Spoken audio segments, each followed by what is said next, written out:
Kita kebiasaannya akan cas smartphone ataupun alat elektronik, gadget starting daripada 0% dan tunggu penuh sampai 100%. Tapi mesti korang pernah terdengar kan, jangan bagi phone tu sampai 0% ataupun jangan cas phone tu sampai 100%. Dan dikatakan bila cas macam ni, dia sebenarnya lagi baik berbanding dengan cas penuh 0 sampai 100%.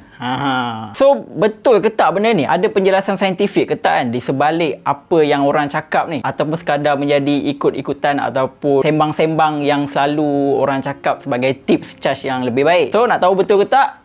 Teruskan menonton.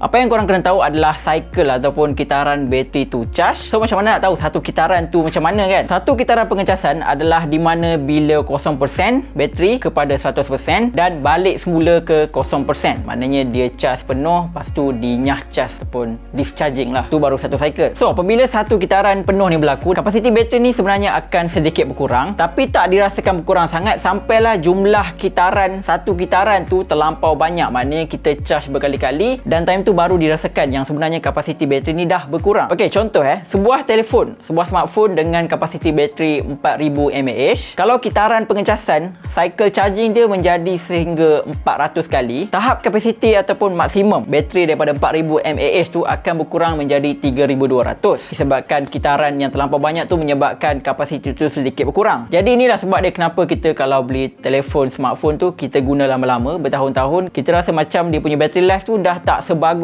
masa mula-mula yang dibeli. So, berbalik kepada satu kitaran pengecas tadi, bila kita cas bermula daripada 20% ataupun 40%, dia tak biar sampai 0% dan sampai kepada 80%. Maknanya tak full. Daripada 0 ke 100% yang penuh, dia cas tengah-tengah. Cara pengecasan ni, dia tak akan berlaku dengan sempurna sebab kita hanya cas pada bahagian tengah-tengah je. Jadi, bila kita buat macam ni, dia akan melambatkan cycle charging tu, kitaran tu, untuk jadi kepada satu full cycle. Dia akan melambatkan proses penuaan atau bateri tu reput lah. Kalau korang amalkan cara charging yang macam ni, maknanya tak biarkan full daripada 0 hingga 100, charge kat bahagian tengah-tengah je, kesihatan bateri tu sendiri akan bertahan lebih lama, bermakna pada masa yang akan datang dia punya kapasiti maksimum tu tak berkurang seteruk daripada charging dengan 0 hingga ke 100% yang full. Tapi ada sebab lain juga kenapa yang menyebabkan charging 0 hingga ke 100% ni dia adalah tak sebaik charging dengan bahagian yang tengah-tengah antara 20% kepada 80%. Apa yang korang kena tahu, ada dua keadaan di mana yang menjadikan bateri lithium ion dalam smartphone ni dia tak selesa ataupun orang kata stres. Yang first adalah haba, panas, dan yang kedua adalah bila phone tu dia charge penuh ataupun bila dia completely discharge. Yang tu korang kena tahulah. So, haba ni memang tak perlu dijelaskan lagi lah sebab memang terang-terang dah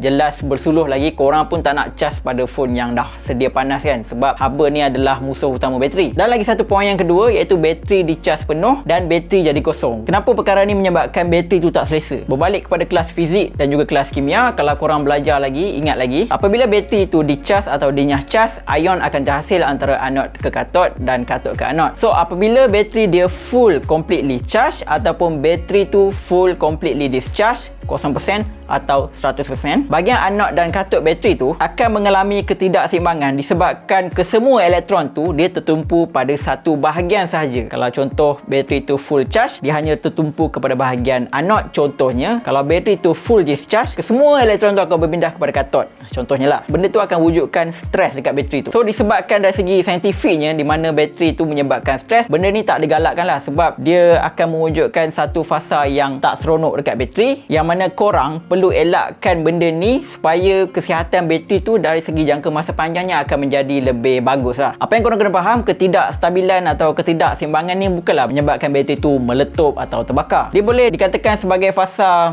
dia tak chill lah, tak chill. Jangan merisau, memang tak ada risiko meletup pun kalau completely discharge ataupun full charge. Okey, itu dari segi saintifik kenapa bateri tu kena dicas pada bahagian tengah-tengah dan tak payah full charge 100% ataupun 0% discharge. Okey, berbalik kepada elektron tadi, kalau kita bahagikan elektron tu kepada dua-dua bahagian, maknanya 50% kepada anode dan 50% kepada kathod, so bateri punya percentage akan jadi 50% dan ini merupakan fasa yang paling stabil lah untuk bateri. Kalau korang tak percaya sendiri, Apple sebenarnya lagi sarankan lah untuk korang cas sekitar 50% untuk menjaga kesihatan bateri supaya lagi tahan lama. So, nampak macam pelik kan, kenapa Apple sendiri suruh cas pada 50% ataupun biar jangan bagi sampai kosong. So, nampak pelik tapi sebenarnya ada reason lah kenapa Apple suruh suruh buat macam tu. Okey, based on daripada segi point saintifik dan juga logical yang diberikan tadi, sebenarnya perlu ke tak korang jangan cas sampai penuh ataupun bagi 0% full? Jawapan dia adalah, kalau tanya saya, jawapannya adalah tidak. Sebabnya korang semua kena tahu, untuk sesuatu bateri dalam smartphone tu menjadi teruk, ia mengambil masa yang bertahun-tahun, 2 hingga tahun lamanya, paling cepat pun setahun lah. So time ni bila guna phone pun bateri dah tak tahan macam mula-mula beli, dan korang mula terfikir time tu nak beli phone yang baru. Sebenarnya kalau korang ikut charging yang style macam ni, yang charge tengah-tengah ni, dia lagi baik dari segi jangka masa panjang. Tapi sebenarnya ada kos tersembunyi yang korang kena bayar. Yalah kan, kalau charge sampai 80%, 20% lagi tu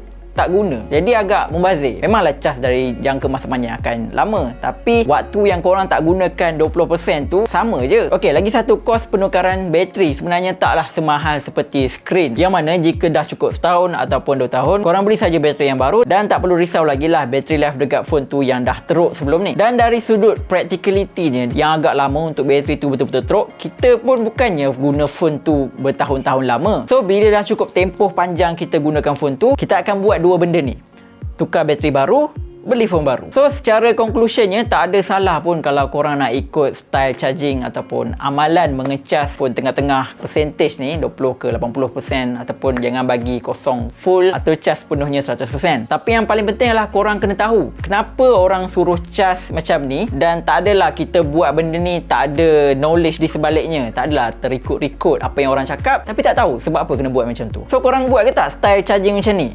Kongsi dekat komen. Okay, itu saja untuk video perkongsian bateri untuk kali ini. Moga bertemu lagi dalam video akan datang. Assalamualaikum. Macam mana video tadi? Best tak? So, jangan lupa like, subscribe and share.